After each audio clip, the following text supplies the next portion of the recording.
Welcome to the NitWits, a weekly roundtable discussion on the Penn State Nittany Lions, now in its 25th season. Our panel features a longtime Penn State media and NitWits tag team, Neil Rudell of the Altoona Mirror and Mark Brennan of Lions 24/7 with Fight on State. Between them, they've covered Penn State for more than 80 years. The NitWits are hosted by WTAJ's Anderly Penwell, and each week we welcome a former Nittany Lion as our special guest analyst. The NitWits are brought to you by Irwin Financial, Raymond James, a firm foundation for your financial future. By Monarch Cleaners, for all your dry cleaning, carpet cleaning, and rug cleaning. By Reed and Solani Orthodontics, providing friendly, family-focused orthodontic care in Altoona, Bedford, and Huntington. By McAleer's Plumbing, specializing in plumbing, heating, and air conditioning, serving our community since 1886. By Remax Results Realty Group, committed to a culture of professionalism, productivity, and exceptional service. By Dorman's Jewelry, the answer is always Dorman's. By Star Beverage, no matter what type of weather, we're a convenient drive-through one-stop beer store. By Kogan Electric, lighting the way for you. By NovaCare, Altoona and State College, the power of physical therapy. By Fullington Tours, offering round-trip transportation to and from Beaver Stadium from locations in State College and Altoona. By Blair Candy Company, the one-stop shop for all your tailgating needs. Candy, snacks, paper supplies, and more. By Lions 24/7 with Fight on State, your online home for Penn State football and recruiting coverage. And by the Altoona Mirror, featuring Penn State Game Day every Friday and Penn State Extra every Monday.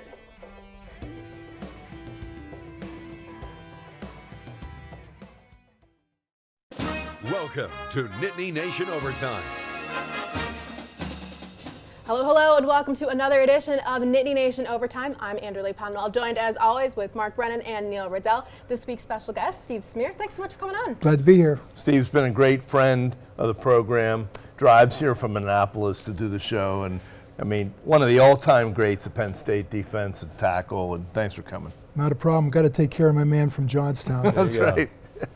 Okay, so of course we were talking Penn State's 45-14 win over Indiana. Which side of the ball do we want to start on? I just think overall, rather than look at one side of the ball or the other, the fact that this team now twice has come off of a very tough loss, a painful loss, and shown a measure of resiliency, I just think is really key for the overall development of the program. You look at where it was in 2020 and last year, where one loss led to another, and to be able to get beyond that, at least you're getting back to where you were pre-COVID. So I think the resiliency on both sides of the ball was key.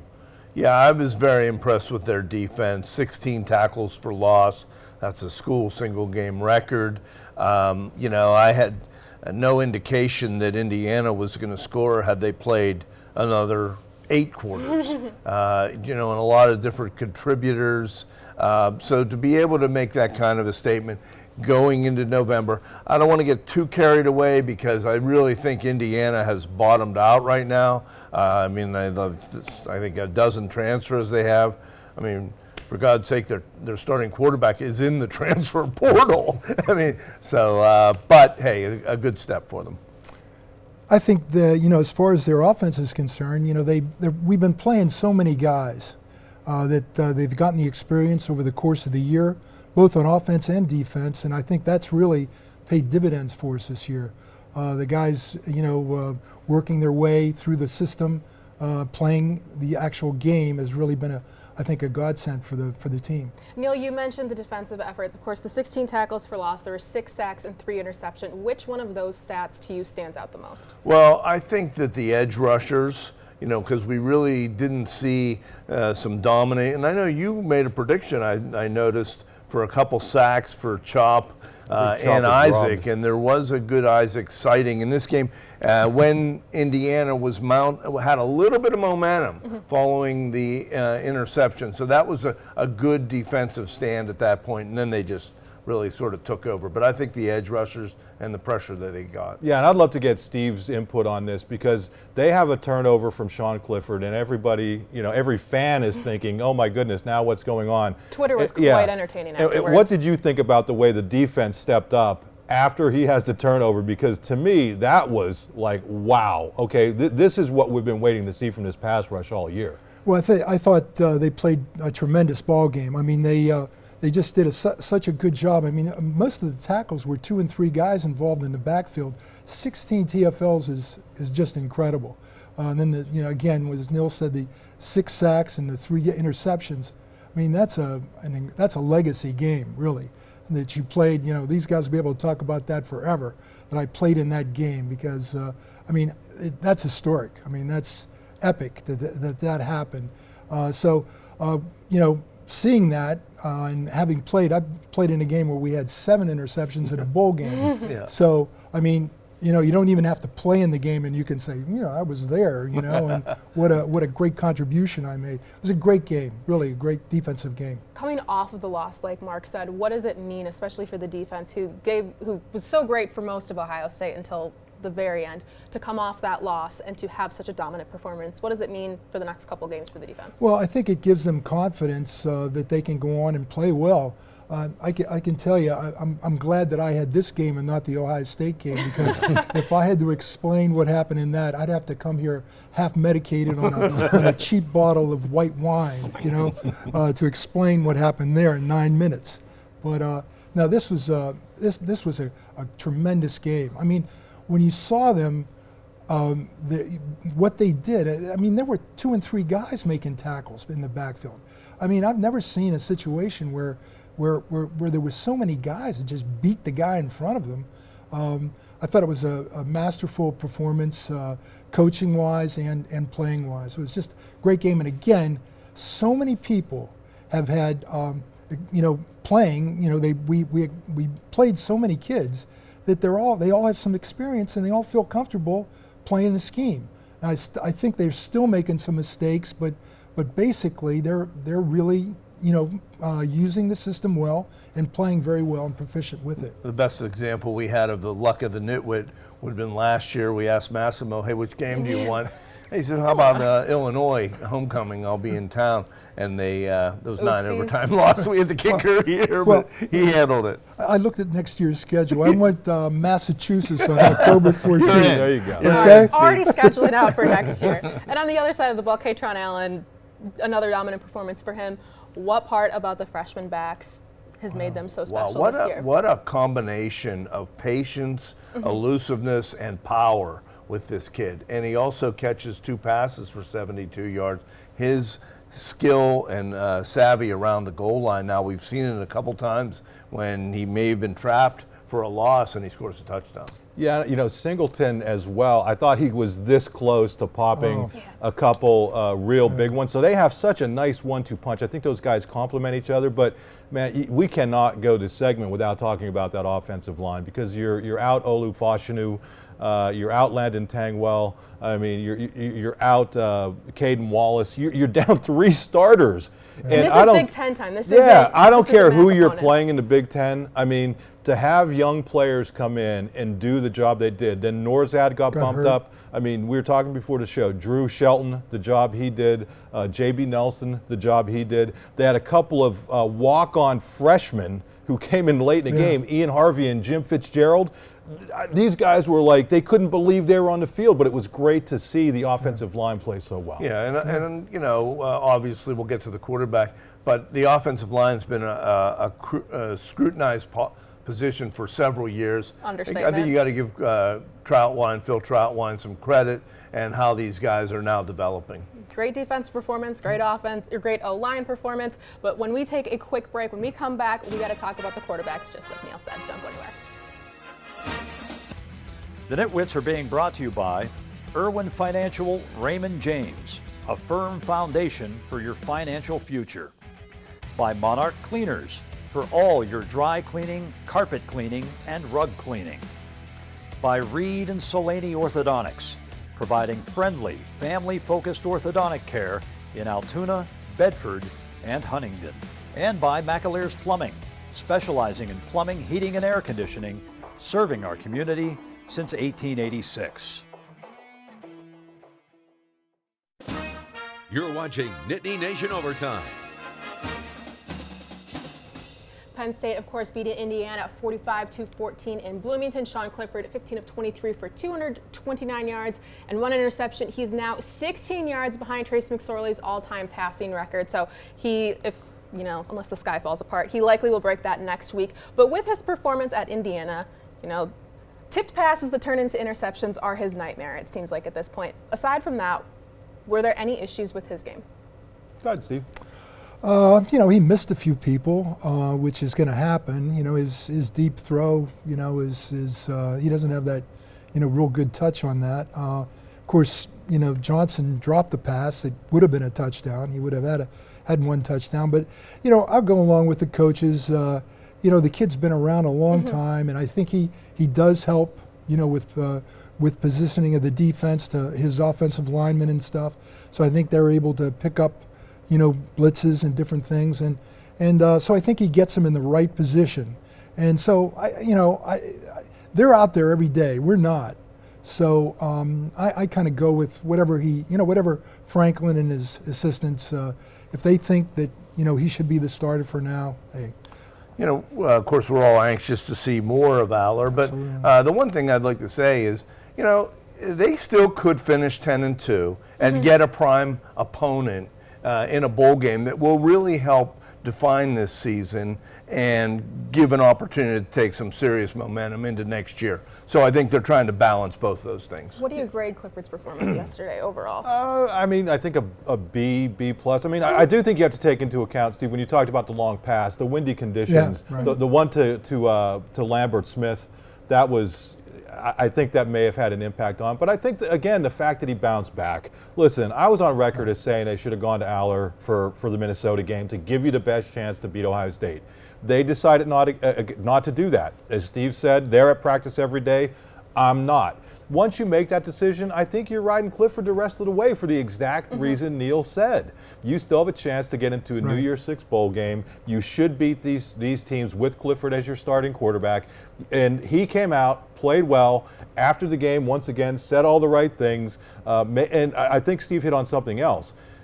He made a lot of good calls at the line, whether to pass, whether to run, and he did well in tough conditions. So I thought he bounced back and played well. But didn't we really expect that? Because this is what he does. These are the teams that he beats, and that's who he is. And of course, we talked, as the name was said, Aller was brought up, and of course we saw him for a good chunk of the game yesterday. Now, on the season, they actually have basically the same completion percentage, but against Indiana yesterday, like I said, Clifford 15 of 23, Aller 9 for 12 for 75 yards, 2 touchdowns, and 11 rushing yards for the freshman. He, of course, escaped one of what I thought was going to be a sack when he was brought down.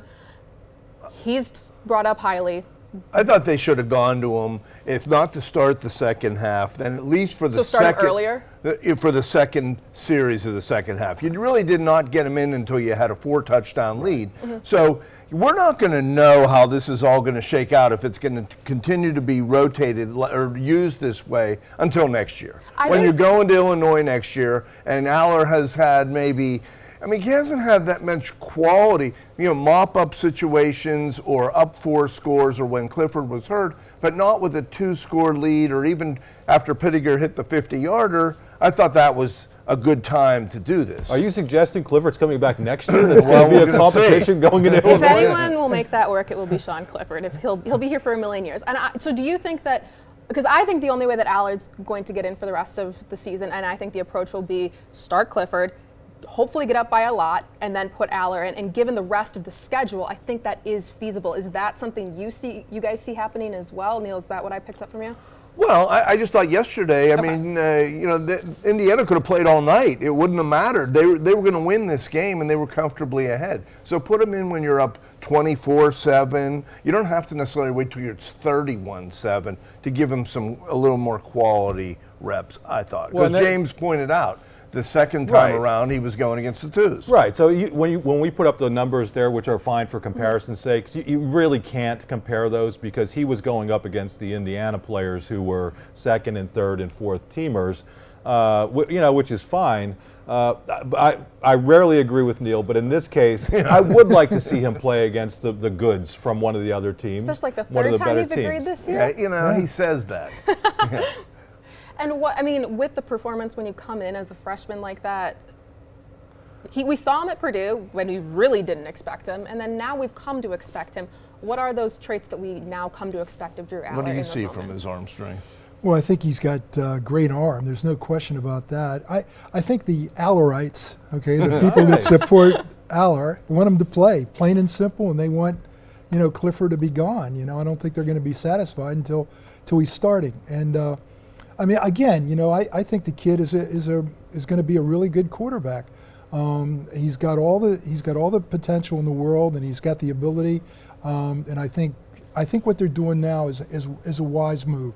They're not putting him in there to get hit and killed and get his confidence beaten down and whatever. And I think he's doing a good job with what they're doing with him right now. Yeah, and just to be clear, I'm not somebody that thinks Clifford should be gone. Can we say for the record? I think that's I'm just seeing some other opportunities. There have been Northwestern. There's been 3 or 4 other games where you could have seen him earlier. That's all I'm driving. Could I add one thing? I think when Aller's gone in, whether it's been against the backups, whether it was at Michigan in a tough spot, whether it was against Purdue or Auburn, I think his pocket presence, his awareness, I think all those things that you worry about with a freshman quarterback have looked good. I also think the body language from Aller toward Clifford has been great. Yes. And then we see the body language from Clifford toward Aller. That's what we're seeing. We're not at practice every day, I know it, but seeing that from the outside looking in, I think is pretty cool. I think that needs to be specific, really mentioned. What we've seen at practice, they've been, gregarious. It's a little bit of a big brother, little brother situation because there's such the age gap. But at Michigan, Aller was right next to Clifford the entire time and vice versa after he got pulled. Yep. So, from the outside. All the practice data, okay? We're still watching the games live, and that to me should outweigh this other data that we're not seeing. Well, in the data, I think the record against Ohio State probably and Michigan probably speaks for itself. That's pretty strong data as well. Technicality. That data should come into play every once in a while. But we're beyond that. We're looking forward to what's going on in the last few weeks of the season. Anything else about the quarterbacks that you think needs to be said at this point? Well, he threw a great pass to Harrison Wallace. Yep. Yes. That's for sure. It was a rifle, and I know it was only 1 yard. But I agree with Mark on the pocket presence, and he's shown some elusiveness. He's a big guy, but he's shown some elusiveness as well. He was off platform when he threw that one. He went to his right and threw the ball. It's a good pass. Sometimes I think he really doesn't look like a freshman in terms of, the way he carries himself, and then the build. He looks like a tight end in some cases. Yeah. But we have to wrap up the quarterback conversation. When we come back, we'll talk big picture and some other personnel details. Don't go anywhere. The NitWits are being brought to you by RE/MAX Results Realty Group, committed to a culture of professionalism, productivity, and exceptional service. By Dorman's Jewelry, the answer is always Dorman's.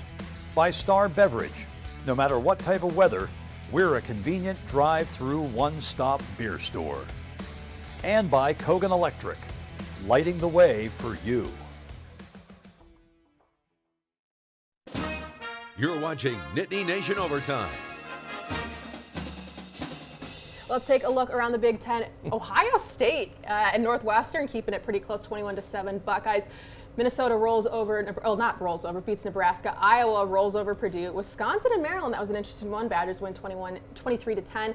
And here's the upset, Michigan State beating Illinois on the road. And then, to no one's surprise, Michigan rolls over Rutgers. So with some of the personnel that we have, we were just talking about some of the concerns with Olu's injury. Moving forward, what do you think this means? Yeah, I think it's less concern about his injury. I saw him after the Ohio State game walking off the field, and it didn't look like something serious. But I think the bigger question is, if you're somebody who projects as a first-round draft pick, and now people are saying top 10, the guy goes from being a first-year starter to a top 10 pick. Does he have a decision to make on whether it makes sense for him to come back and play at this point? This is the new normal that we're looking at in college football. I'm not saying it's right, but I'm saying some of these kids, if there's something that he's worried may linger, he may well have a decision to make. It's going to be interesting to see what Franklin has to say about that this week. But this isn't a unique situation. Usually you have a kid who you know for a year or two at least is going to be a first-round pick, and they're not eligible. This guy burst onto the scene. He's still only 19 years old, and he's in his third year, so he is draft eligible. Well, you're seeing guys that would typically in this situation maybe bail in a bowl game. Now you don't know what's going to happen in November. I thought it was interesting that James said he met with this kid and his parents the morning after the Ohio State game. What do you think that means? Well, I think they're talking about his future, and that to me means that we're sure as heck not going to rush you back from whatever you have. Against Ohio State. In fairness, Franklin said he was going to do that before the Ohio State game because the parents have been completely overwhelmed. I mean, again, they went from this kid, their 19-year-old son, being a first-year starter to being a potential top 10 draft pick, which means $20 million guaranteed. Yeah. So they're absorbing a lot. These are very intelligent people, but it's a lot to absorb. Yeah, when I heard that, I said she's meeting with the parents because they're being inundated by agents and stuff, and they might be saying to him, hey, look, you're injured now. You might want to shut it down, I mean, I could see that happening. If he's going to go, I mean, we're talking big money if he's a first-round draft choice in the top 10. Yeah. So, As is the nature of college football nowadays. Hate to cut you guys off. We got to take a quick break. When we come back, our NitWits and our Maryland picks. The NitWits are being brought to you by Fullington Tours, offering round-trip transportation to and from Beaver Stadium from locations in State College and Altoona. By Blair Candy Company, the one-stop shop for all your tailgating needs. Candy, snacks, paper supplies, and more. By Lions 24/7 with Fight on State, your online home for Penn State football and recruiting coverage. And by the Altoona Mirror, featuring Penn State Game Day every Friday and Penn State Extra every Monday.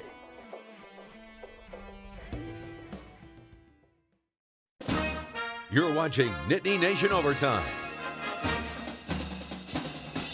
A quick look at Penn State's upcoming schedule. Maryland, of course, at home, then hitting the road to take a trip to New Jersey, then welcoming Michigan State back to Beaver Stadium for Senior Day.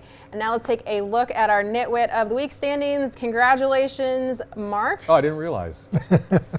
Well, thank you. I appreciate it. I went high. It's no surprise he hasn't realized, not used to it. No, in all honesty, was anybody else shocked that line was what it was for Indiana? I mean, it was lower than we thought. It seemed pretty low. Yeah. And for the Maryland picks, of course, listen, the one thing about Indiana is they didn't have good quarterback play, not highly efficient quarterback play, and Penn State's been good against those quarterbacks. Tagovailoa, I can't even pronounce his name.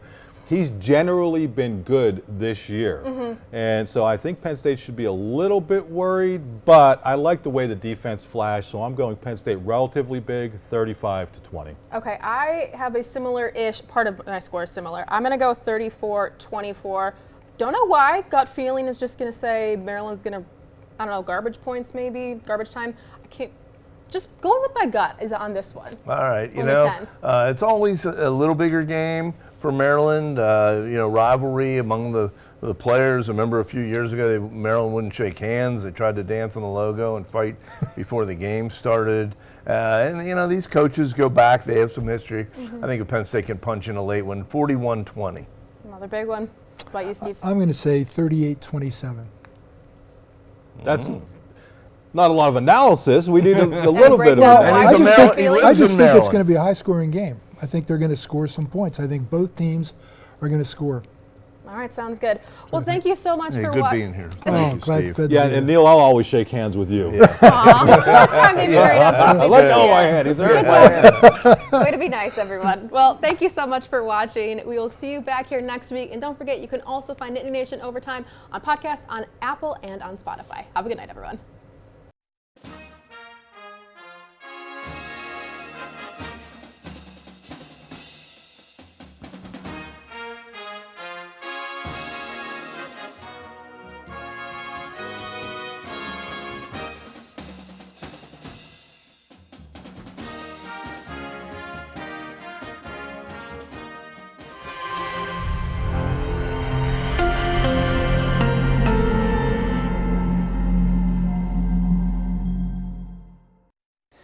The Nitwits have been brought to you by Irwin Financial Raymond James, a firm foundation for your financial future.